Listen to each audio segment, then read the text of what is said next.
I do, of course, find my detractors tiresome, but on keeping me honest to another human being, in this case a woman, I don't blame them. So I'll indulge while asking some forbearance the issue of the sardonic tone I take in signing off my iPhone chats on the bus, um, which are part of my peer review process. Talk to you later, Greta, since what I'm really speaking to is sound mental health.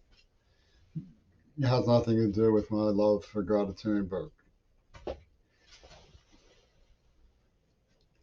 Now, what the issue I've brought to the attention of my peers has to do with is something that I've discussed privately with my friends over at Tacit, which is my desire to take when I'm learning about um, Cubism, find out what sort of conversations were going on behind the scenes among the Cubists. Thanks to my sister, I've gotten some information about that and use drawings to resolve problems that have me stumped. And I was thinking out loud while talking into my iPhone to get some recording and also to give some cover for the baggage of the surveillance that goes on with respect to me in public. And also to make sure that I was thinking clearly, because I do need to think out loud sometimes to think clearly. Um, I did go over this idea of representing in Cubist drawing style the issues that have me stumped, and I'd like to explain that because I think it might be interesting to you. Um,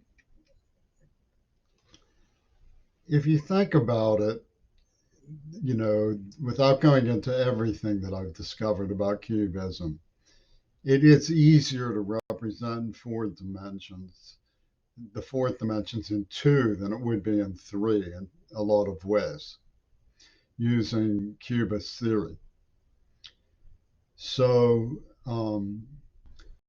the research that I did regarding Ouspensky, I will recap, but not right here, pertains to the fourth dimensional theory, specifically of the cubists, not Einstein's fourth dimension. It's important to understand that because it's a credit to UW librarian skills that I have the information that I need to support um, my own research because I drew upon a very skillful librarian who found the information about fourth dimensional psychology in the age of the Cubist movement in 1916, 1907 through 1916.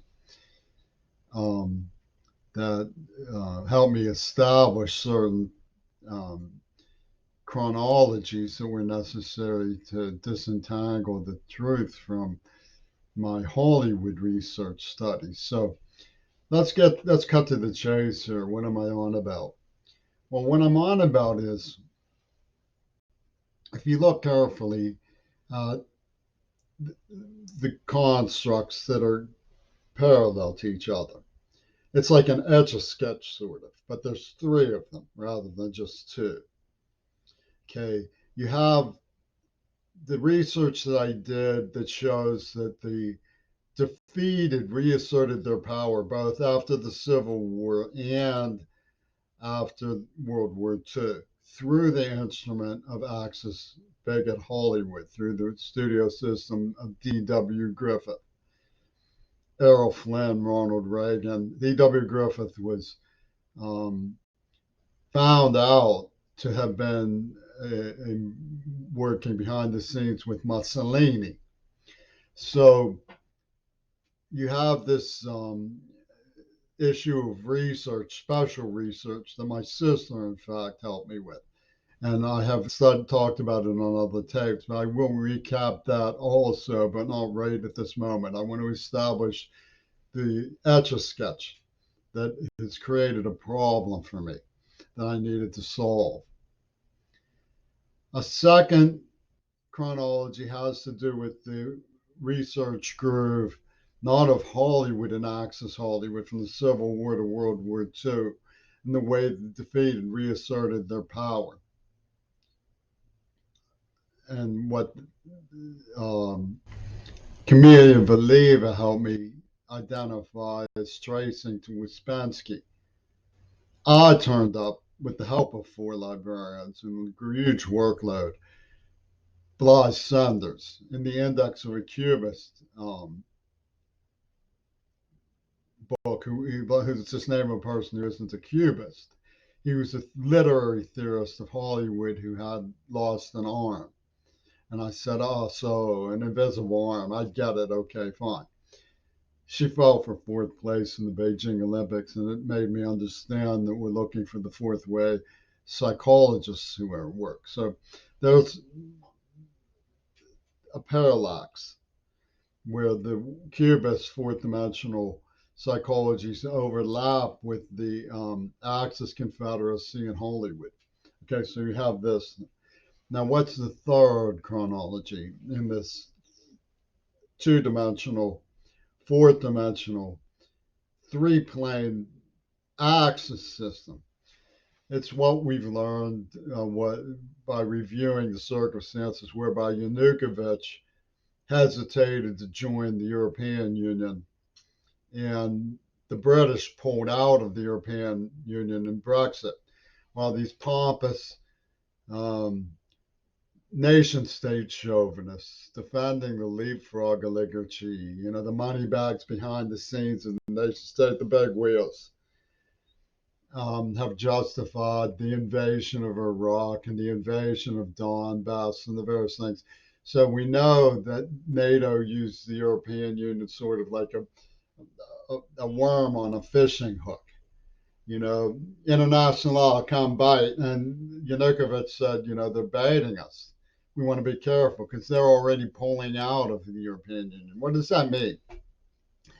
It means that Cory Booker is one of the people who's working on the problem of the fact that the Supreme Court, the dereliction on the Supreme Court, is devoid of a code of ethics. Every judge, every senator has a code of ethics, but the Supreme Court is devoid of a code of ethics. So what Putin is doing with the phrase that he drew upon from George Bush, his partner in crime, the New World Order, is to defend the derelicts on the Supreme Court of the United States.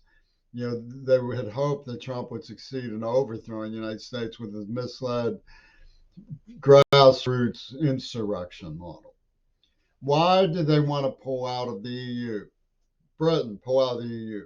Why do they want to do this? Well, part of the reason is because the fourth issue, which is climate change, the people on the front lines of the climate change disaster are the least contributing to it. So there's a feedback loop that the UN recognizes, that the International Criminal Court wants to be able to establish jurisdiction about, and holding Exxon responsible and holding the fossil fuel warriors responsible for loss and damage, okay, in order to create a healthier standard of living for everybody, which is what ultimately the people on the front lines of the climate change movement are seeking. But that's John Mearsheimer, one of the pompous people who's real big on the nation state. Oh, the nation state is forever. And European Union's idea of international law is a pipe dream.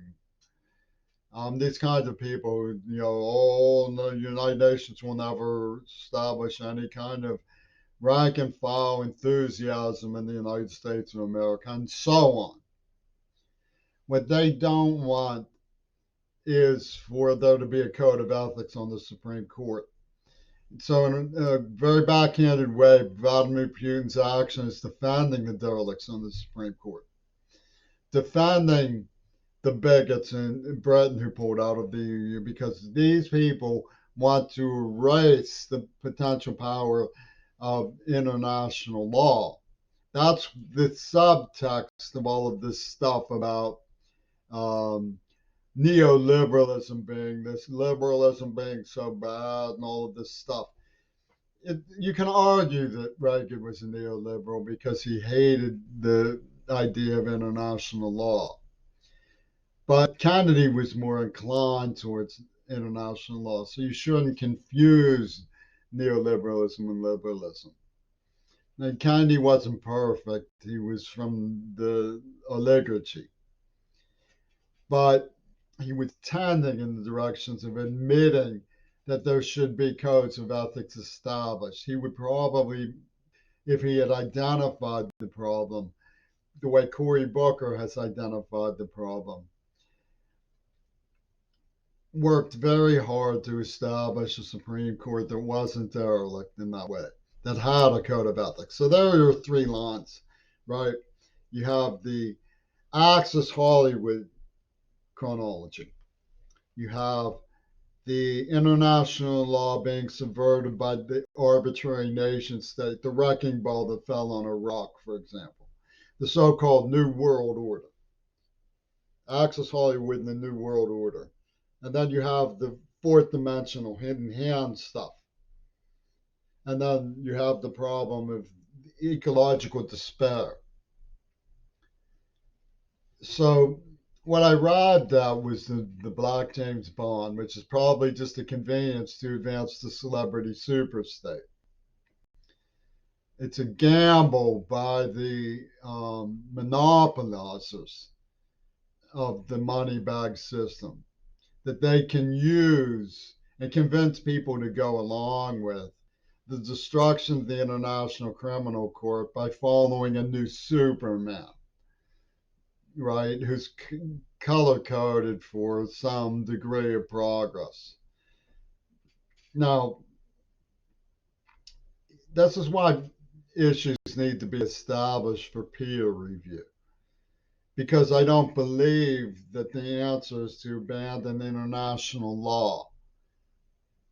However you might feel about a Black James Bond, please don't try to sell me that some guy running around on throwing himself off bridges to jump into helicopters is a messiah, because I don't buy it, and I still haven't forgiven Britain for that rotten bio-war movie they released, No Time to Die, with the COVID bomb, because it looks to me like all of this punk monster stuff coming out of Trumpy Toon and his minions like Bush and Putin is an effort to kick the door down to exploiting the loopholes and the lack of integrity in our society. The derelicts on the Supreme Court should be asked to hold themselves to account publicly in transparent review in a matter this serious.